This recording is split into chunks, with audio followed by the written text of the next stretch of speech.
el día de ayer murió Mario Vargas Llosa a los 88 años de edad, dejando pues un legado literario bastante grande. Él fue una persona muy influyente en la política, en la cultura, y desde el segundo uno empezamos a ver muchos posteos desde medios de comunicación intelectuales, universidades, algunas personas muy cercanas a él, y además se realizaron homenajes en Perú, en España y Francia, que fueron los 3 países en los que dejó una huella más profunda. Adrián Chávez es escritor, traductor, editor y docente mexicano, es egresado de la licenciatura en interpretación del Instituto Superior de Intérpretes y Traductores, y además es colaborador de Vamos Tranqui, y nos vamos a dejar ir en este segmento dedicado a Vargas Llosa. Lo titulamos Luces y Sombras. ¿Cómo estás? Bienvenido. Luces y sombras, así Luces como dicen todos los titulares, los claroscuros del personaje. Yo muy bien, muchas gracias. ¿Tú qué tal? Bien, feliz de verte, saber que ya estás mejor, vas saliendo de la gripa inmunda que ayer te dio. andaba todavía. ¿Qué fe es la gripa? Sí, horrible. Te da mucha tristeza tener gripa. Exacto, sí, es como tristeza, no sé, virológica, no sé. Exacto, te pones a reflexionar ahí, como, ay, tengo gripa, qué horror. ¿Cómo fue tu relación con Vargas Llosa? A ver, cuéntanos, ¿cómo es? Ay, mira. Hay que decir. No, o sea, creo que lo primero que hay que decir es que obviamente su legado literario es innegable, ¿no? Es un escritor, novelista particularmente portentoso. Yo, que soy más, por ejemplo, de la novela corta como género, me gusta más la novela corta, le tengo mucho cariño a Los Cachorros, por ejemplo. Pero justo hoy en la mañana escuchaba a una periodista peruana hablar de cómo, en el caso de Vargas Llosa, de facto no se puede separar a la persona del artista, ¿no? Su legado es tanto su legado literario como su legado político. Uh-huh. Y en lo que a mí concierne, además, un legado que tiene que ver con una lucha abierta contra la innovación lingüística y en particular contra el lenguaje incluyente. Entonces, bueno, pues digamos que es una relación complicada. Es una relación complicada. Vargas Llosa fue uno de los grandes autores del boom latinoamericano, que justo hace una semana estuvimos platicando de este importante movimiento junto con Gabriel García Márquez, Cortázar, Fuentes, entre otros más.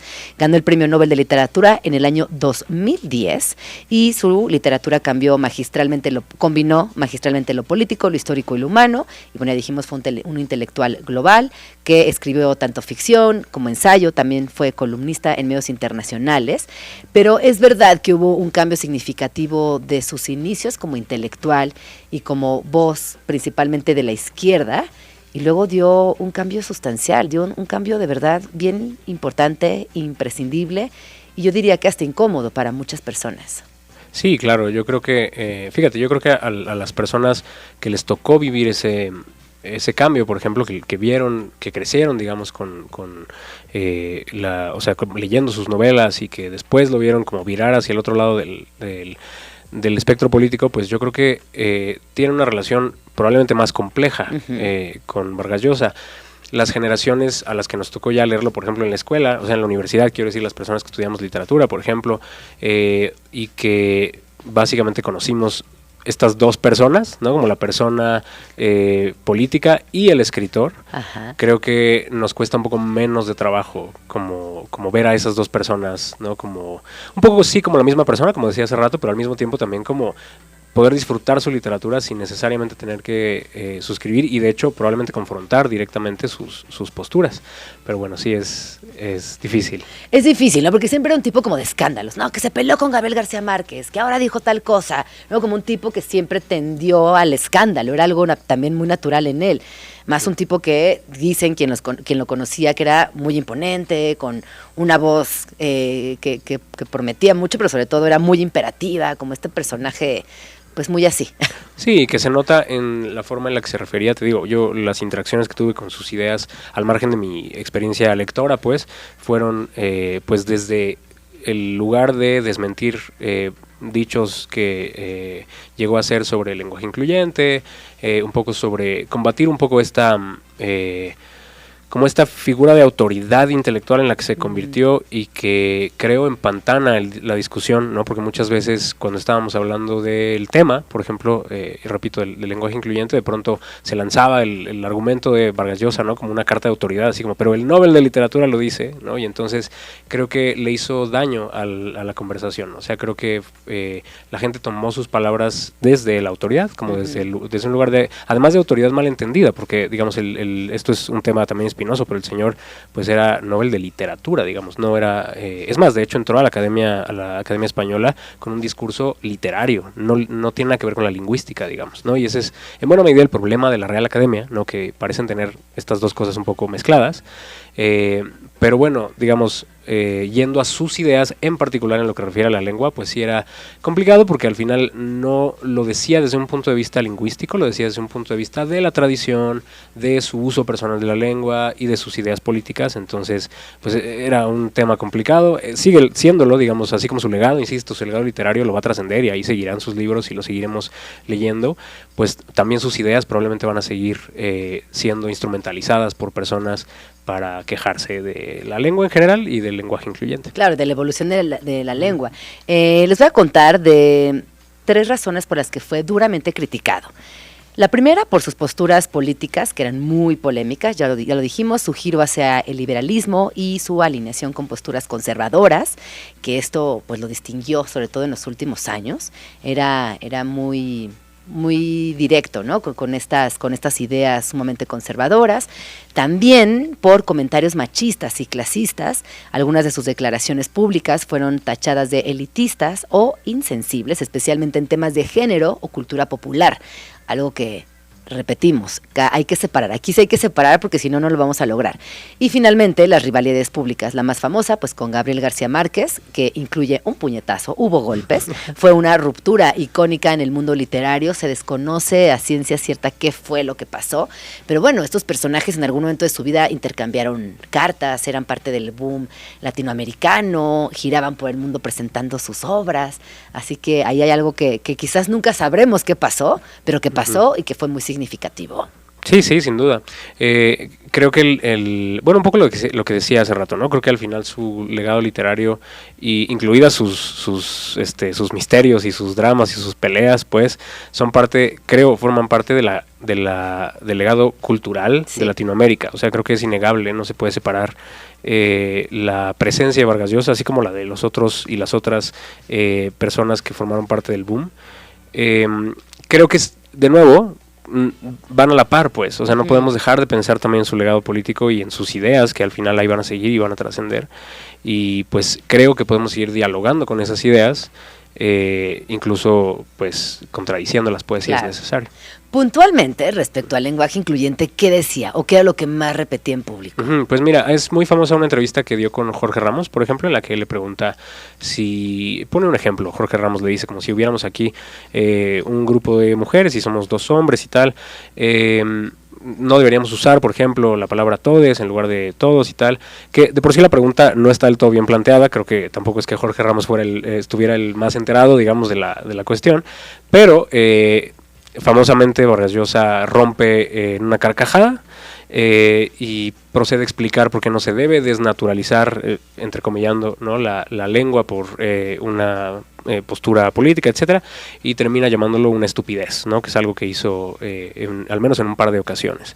Entonces, bueno, creo que es una postura que, insisto, viene desde la víscera, desde la víscera política y desde y también desde la ignorancia lingüística, pues, ¿no? Que era un poco lo que yo denunciaba en ese momento. O sea, creo que por ahí en esa misma entrevista dice, por ejemplo, lenguaje en lugar de lengua, ¿no? Que es una precisión que a la gente no le interesa porque uno esperaría que una persona que es parte de la Real Academia Española, pues tuviera como esos términos más claros, ¿no? Pero sobre todo hace una serie de imprecisiones, porque, digamos, desde la postura política se vale decir yo no estoy de acuerdo con el lenguaje incluyente, o yo no, o viceversa, ¿no? Decir como yo lo uso, no sé, y ser bien consciente de que no es un hecho lingüístico, sino un hecho político. Al final es como, tú sabes que siempre uso esa analogía, no es como con la ropa, es como ponerse un pañuelito, no es que estés desnaturalizando el hecho de vestirse, pues simplemente estás haciendo una postura política con un hecho cultural que es la ropa o con la lengua. Y creo que mientras uno sepa eso, uno puede estar a favor o en contra, pero decir que eso está desnaturalizando la lengua o que está estropeando la lengua de alguna manera, eso es un argumento equivocado porque no viene desde la lingüística, porque pues de nuevo, como he dicho en incontables ocasiones, pues la lingüística no, sobre todo uno esperaría a una persona que es parte de una institución lingüística, bueno, de 3, ¿no? Porque era de la Academia Peruana, la española y hasta la francesa, supiera que el trabajo de las y los lingüistas no es normar o decirle a la gente cómo debería hablar. Tengo aquí unos quotes, algunas citas. Literal, esta está tomada de El País y Mario Vargas Llosa dijo lo siguiente: el lenguaje inclusivo es una aberración que empobrece el idioma y lo convierte en un instrumento ideológico. Y también dijo algo similar en otra entrevista: decir todes o niñes es destruir el idioma por razones políticas. Eso no es progreso, es una forma de decadencia cultural. Esto en palabras de Mario Vargas Llosa. Pues sí, fuerte, ¿no? Que también ahí te habla de una distancia generacional, creo yo. Que lo hemos platicado tú y yo, a veces exigirle a personas que nacieron hace tantos años o tratarles de explicar es enfrentarte a un muro. Claro, sí, la cosa acá es que no es nada más un señor, sí, ¿no? No que dice cosas. Ajá, claro, o sea, el problema es que de nuevo, yo lo he visto en mi labor divulgativa, pues sus ideas la gente las instrumentaliza, o sea, al final es cada cosa que dice se convierte en una cita de autoridad, entonces, o bueno, que dijo en su momento, entonces, creo que, de nuevo, yo estoy de acuerdo, de hecho, en el fondo estoy de acuerdo en que es una herramienta, no sé si herramienta, pero sí es un hecho ideológico, digamos. O sea, el uso del lenguaje incluyente, por supuesto que lo es un uso político de la lengua.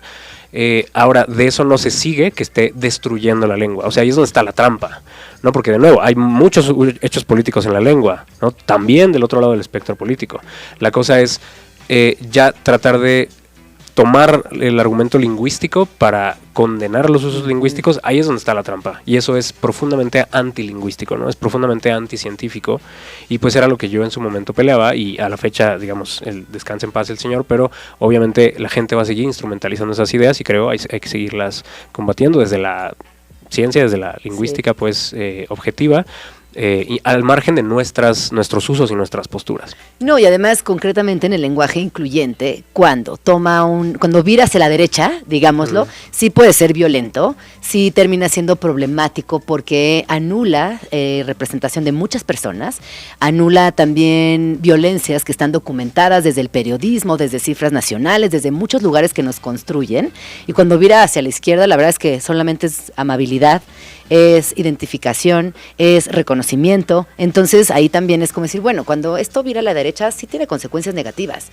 y cuando vira hacia el otro lado, honestamente no. Sí, yo creo que, fíjate, yo trato de ser como también muy transparente, o sea, a la hora de reconocer también mis sesgos, trato de ser transparente, y sí creo que, o sea, trato de escuchar también la otra parte, por ejemplo, y sí creo que tienen un punto en el hecho de que la izquierda siempre está en el riesgo de caer en como esta izquierda matemática, ¿no? Como en esta forma de tratar de que las cosas sean porque tienen que ser, y obviamente considerando que hay personas y vidas involucradas, pero también es cierto que del otro lado del espectro político tenemos, o sea, de contrario, digamos, al del señor Vargas Llosa, pues tenemos que estar monitoreando, creo yo, no caer tampoco en la normatividad acrítica, ¿no? Sí. No en decir como tienes que hacer esto, tienes que hacer esto, porque también creo que tienen razón en que a veces solemos ser como muy acríticos, y yo creo que más bien tenemos que apelar a lo que tú dices, como a la empatía, obviamente a una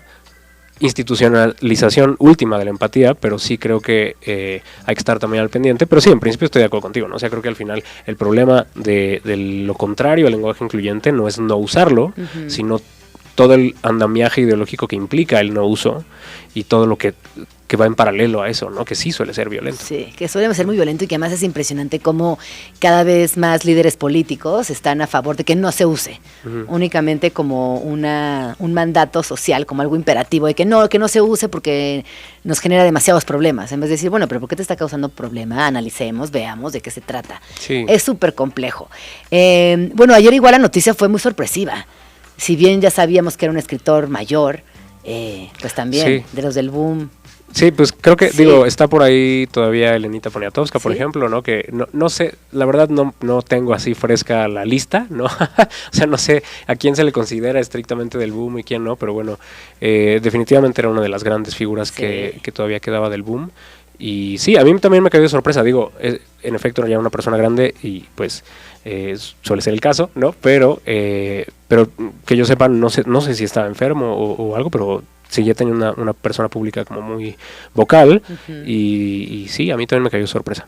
Les voy a contar 5 situaciones de Vargas Llosa que quizás no sabían y que está interesante también aprender hoy. Estos fun facts son los siguientes. Fue boxeador frustrado. En su juventud practicó boxeo, deporte que también aparece en La ciudad y los perros. Bueno, practicó con García Márquez. Claro, ahí llevó a la praxis todos los estudios. Luego, matrimonios escandalosos. Se casó con su tía política, Julia Urquidi, y luego con su prima, Patricia Llosa. Esto está fuerte. Fue candidato presidencial en 1990, se lanzó a la presidencia del Perú perdiendo contra Alberto Fujimori y tuvo una vida europea muy opulenta. Aunque nació en Perú, vivió gran parte de su vida entre París, Madrid y Londres, eso lo sabemos. De hecho, él siento que se sentía una persona muy europea, ¿no? Como que se manejaba en esa escala europea. Y era fan del Real Madrid y de la ópera. Era un apasionado del fútbol y un conocedor de la ópera clásica. Mira, yo no sabía varias de esas cosas. Ahí tenemos varias cosas, varias cosas. Del boom te voy a contar. Elena Poniatowska sigue por aquí, Sergio Ramírez de Nicaragua y también Luisa Valenzuela de Argentina. Claro. Así que, bueno, todavía, aunque ojo, porque el boom estuvo muy centrado en hombres principalmente. Sí, claro. Todas estas revisiones más contemporáneas que incluyen a las mujeres benditas, ya es más reciente, pero en origen eran estos grandes nombres, ¿no? Vargas Llosa, Cortázar, Gabriel García Márquez, que sí fueron toda una situación literaria, ¿no? Como claro. para el mundo. No, y que hay que leerlos a todos y a todas, ¿no? La sí. verdad es que sí, no deja de ser una de esas cosas que sí te llena, o sea, que te hacen sentir latinoamericano, que te hacen como acordarte de que se hace buena literatura aquí. Acordarte del realismo mágico. Sí, claro. Está bonito, sí, está bonito. que ya hasta hace poco leí, no sé si has leído Carcoma de Laila Martínez. Pero me dio mucha situación Carcoma. Sí, pero, o sea, lo traigo a colación. Bueno, sí, es incómoda, ¿no? Es muy incómodo. Pero sí, o sea, lo traigo a colación justo porque veía gente hablar del libro y cómo tenían esta hipótesis de cómo el realismo mágico latinoamericano se está colando, o se coló, digamos, ¿no? Como en las lecturas de gente, por ejemplo, en España, y cómo como que palpita, digamos, en estas novelas que está escribiendo la gente allá, ¿no? Sí. Como Carcoma.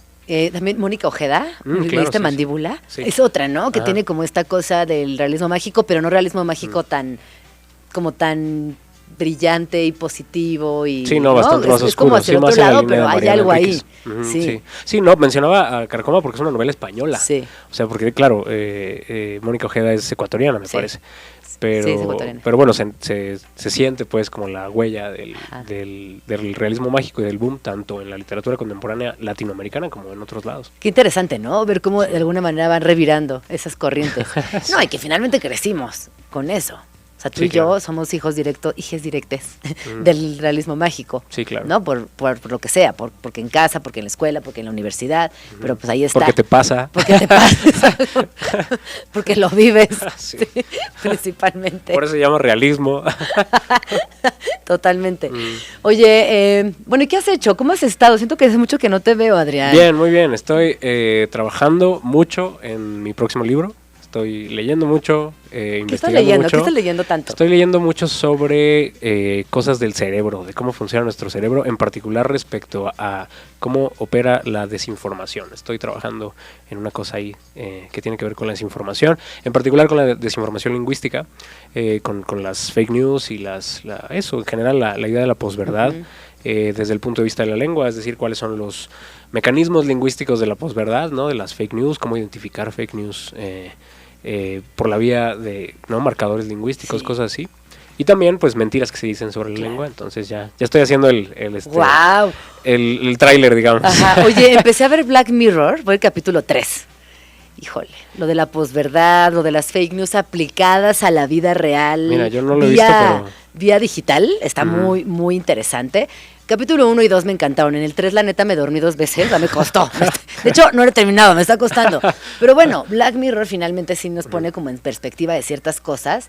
Y hay algo ahí de la posverdad, pero ya aplicada a situaciones muy puntuales. Y en el primer capítulo tiene que ver todo con el cerebro. Wow, muy bien, lo voy a buscar. Bueno, voy a correr a verla. Del primero. Sí, porque ahorita estoy viendo The White Lotus, que traigo atrasada. Voy a terminar la segunda temporada apenas. Ay, la segunda temporada es genial. Sí, entonces estoy por terminarla, pero apenas termine esa, voy a poner a ver Black Mirror. Sí, bueno, vele uno y luego ya regresas a White Lotus. Sí, está muy bueno. Sí, no he visto la tercera de White Lotus, entonces voy a ver el 1 de Black Mirror y ya ándale, eso, te va a gustar. Siento que te va a gustar mucho.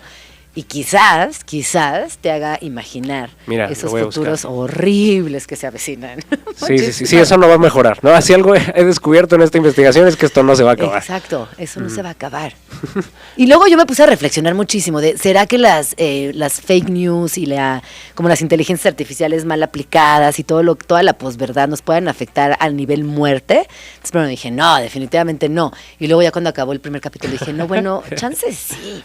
Okay. No, Bien vendido. No, porque sobre todo lo que plantea es que la gran tecnología se va a convertir en algo de élite. Quien tenga lana para pagarla va a poder acceder y quien no, simplemente no. Y todo va a ser plus, ultra, mega, ¿no? Y así como Katy Perry fue ayer al espacio, pues eventualmente así va a pasar. Quien tenga la lana para acceder al agua y a la tecnología, entonces gozará de todos los beneficios. Y quienes estemos en el plan básico, pues la vamos a pasar fatal. Sí, claro. Bueno, tú vela. La voy a buscar. Plan básico. Ya después venimos a platicar. Ya que se publique eso, ya vendremos a platicar. Perfecto. Adrián, ¿dónde podemos seguirte? @NoChavezNada en las principales redes. Mis libros los encuentran en librerías, El Manual del Español Incorrecto, Antigüedades Futuras, recientemente Ocelote publicó Querido Quetzalcóatl, una novela, y mi podcast Palabrotas lo encuentran en Podimo. Pues ahí está, descansa en paz, Vargas Llosa, muchísimas gracias por esto. Vamos al corte y volvemos.